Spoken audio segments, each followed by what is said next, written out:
सब में ही मेल्स में थोड़ा अमाउंट का हेयर लाइन रिसीडिंग मिलता है आपको विद एज। तो ये जो एरिया है इसमें बहुत फाइन है। तो ये क्या इंडिकेट करता है, ये जो मेल पैटर्न बॉल्डनेस है वो उसका बॉल्डनेस आ रहा है।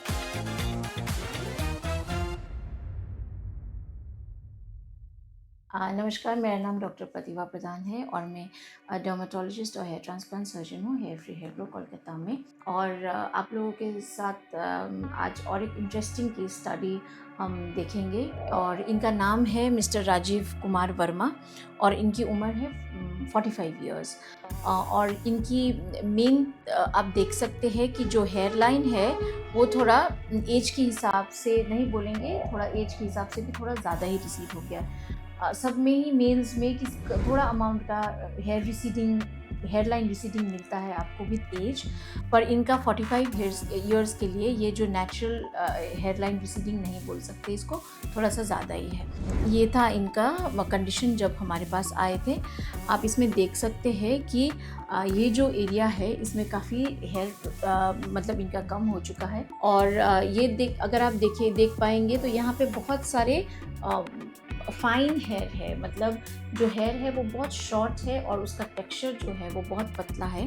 तो ये जो एरिया है इसमें बहुत फाइन है। तो ये क्या इंडिकेट करता है, ये इंडिकेट करता है कि ये नॉर्मल हेयर लाइन रिसीडिंग नहीं हो रहा है, ये जो मेल पैटर्न बॉल्डनेस है वो उसका बॉल्डनेस आ रहा है। तो ये हम इसको ग्रेड 3 में क्लासीफाई कर सकते हैं, क्योंकि ये जो बेबी हेयर है जैसे जो आपको लग रहा है वो एक्चुअली में बेबी हेयर या तो न्यू हेयर ग्रोथ नहीं है। ये हेयर वो है जो डैमेज हो गया है because of the male pattern baldness. और आप देखेंगे इनका जो टेम्पल्स है ये लगभग ठीक ही है, उतना ख़राब नहीं है। पर इनका हमने टेम्पल्स भी थोड़ा सा रिकन्स्ट्रक्ट किया है, आपको हम बाद में दिखाएंगे वो।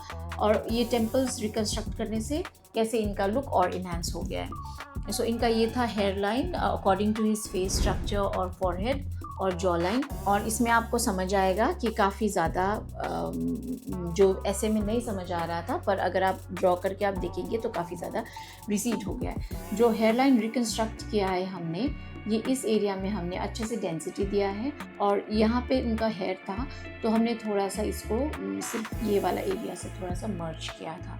और ये इनका है डोनर। सो आप देख सकते हैं इनका डोनर काफ़ी हेल्दी है। और तो हेल्दी डोनर का डेफिनेशन क्या होता है? हेल्दी डोनर उनका होता है जिनका बाल बहुत, जो टेक्सचर है बालों का वो बहुत थिक है।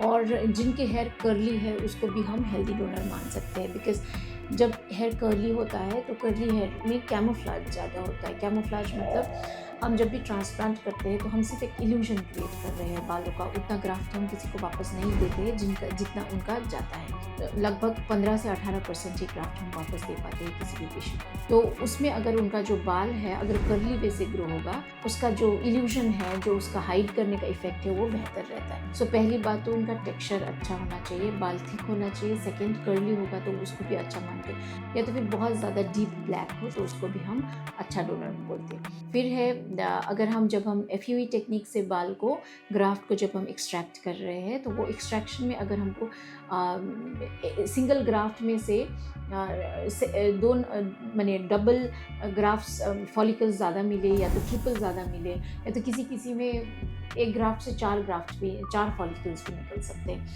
तो इसको हम हेल्दी डोनर बोलते हैं। तो जैसा पेशेंट का डोनर है उसी हिसाब से रिजल्ट आता है। सो रिजल्ट का मेन डिसाइडिंग फैक्टर पेशेंट के बॉडी स्ट्रक्चर के अकॉर्डिंग होता है उनका डोनर। तो इनका जैसे आप देख सकते हैं बहुत अच्छा डोनर है। सो ये हेयर ट्रिमिंग के बाद आप देख सकते हैं कि ये जो हेयर है यहाँ पे हमने ट्रांसप्लांट किया है। और यहाँ पे जो आप थोड़ा सा गैप देख रहे हैं, 2 डबल लाइंस देख रहे हैं, इसके बीच में हमने थोड़ा सा फिलिंग किया था सो दैट वो नेचुरल हेयर से मर्ज कर सके।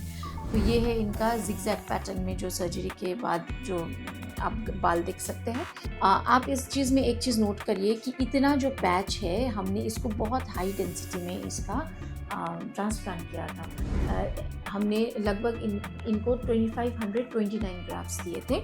इतना पैच में ही थोड़ा ज़्यादा ग्राफ लगाना पड़ा, क्योंकि इनका जो पीछे का हेयर था वो बहुत हाई डेंसिटी का था। चाहे भले उनका सामने बॉल्डिंग आ रहा था पर पीछे का बहुत ज़्यादा हाई डेंसिटी था। तो अगर हम इसमें कम डेंसिटी देते तो पीछे के बाल के साथ वो मर्ज नहीं होता।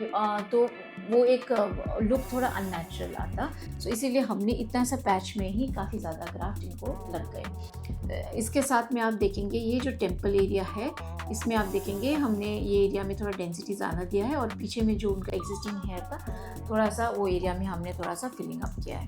ये पिक्चर्स है उनके शेडिंग फेस के दौरान के पिक्चर्स। आप देख सकते हैं कि कुछ हेयर है और कुछ नहीं है, जैसे कि शेडिंग फेज में होता है, कुछ बाल है और कुछ नहीं है। और शेडिंग फेज यूजुअली 3 मंथ्स तक ही लास्ट करता है और स्टार्ट होता है आपका सर्जरी के 10-15 दिन के बाद। तो 3 मंथ्स तक आप कुछ खास रिज़ल्ट एक्सपेक्ट नहीं कर सकते हैं। और ये जो हम दिखा रहे हैं ये इनका कंप्लीट रिज़ल्ट है, और ये शायद हमारे पास 2-3 साल के बाद आए थे सर्जरी के, तो अच्छा खासा ही मेंटेन था इनका। तो ये हाल ही में लिया हुआ फोटोग्राफ है। तो आप यहाँ पे अप्रिशिएट कर सकते हैं कि कैसे डेंसिटी एकदम ब्लेंड हो गई है। यहाँ के जो ट्रांसप्लांटेड हेयर है और यहाँ के जो हेयर है वो एक ही समान लग रहा है और अच्छे से ब्लेंड हो गया है। आप टेम्पल्स भी देखेंगे कि इतना सा, मतलब जो टेम्पल्स रिकन्स्ट्रक्ट किया था उसके लिए उनका जो लुक है वो बहुत ज़्यादा इन्हेंस हो गया है। ये आप देख सकते हैं इनका बिफोर रिज़ल्ट और ये उनका पोस्ट ट्रांसप्लांट जो लुक है। सो बिफोर सर्जरी भी वो, मतलब जो एज तो 45 है पर बहुत ज़्यादा 45 जैसे लग नहीं रहे हैं, मतलब अपने एज के, अपनी उम्र के हिसाब से थोड़ा कम ही लगते हैं। पर जब हमने सर्जरी किया है तो और भी ज़्यादा उनका ऐसा लग रहा है कि मतलब एज में बहुत ज़्यादा ऐसा लग रहा है कि बहुत ही ज़्यादा कम हुआ है एज। और लुक भी आप देखेंगे उनका जो हेयर लाइन की वजह से कितना ज़्यादा उनका जो फेशियल स्ट्रक्चर में डिफरेंस आया है। ये है इनका आपका जो मिड स्कैल्प का पिक्चर बिफोर सर्जरी और आफ्टर सर्जरी, और ये आपका टेम्पल्स के पिक्चर है। तो जैसे कि मैंने बोला सिर्फ हमने इतना में ही ग्राफ लगाए थे, पीछे थोड़ा सा मर्ज किया था, तो उससे इतना का रिकन्स्ट्रक्ट करने से और थोड़ा सा टेम्पल करने से ही आप देख सकते हैं बहुत मतलब आप खुद ही देख सकते हैं, कुछ बोलने का नहीं है। और आपका भी अगर ऐसा ही कुछ इश्यू है, पीछे के बाल बहुत अच्छे हैं और जो हेयर लाइन रिसीड होने की वजह से आपको थोड़ा सा लगता है कि कॉन्फिडेंस डाउन हो रहा है या तो लुक थोड़ा आपका, और आपको लगता है कि हम अच्छा और देख सकते हैं, तो फिर आप भी हेयर ट्रांसप्लांट कंसिडर कर सकते हैं। और ज़रूरी है कि आप एक एक्सपीरियंस्ड क्लिनिक में जाके कराएं, ताकि ये जो डेंसिटी जो मैंने आपको एक्सप्लेन किया कि जो मर्ज होनी चाहिए, आपकी जो एग्जिस्टिंग हेयर है और आपका जो ट्रांसप्लांटेड हेयर है वो मर्ज होना चाहिए, वो कुछ आर्टिफिशियल और ख़राब नहीं दिखना चाहिए। तो ऐसे ही रिजल्ट्स, इंटरेस्टिंग केसेस और रिजल्ट्स आपके सामने हम शेयर करते रहेंगे।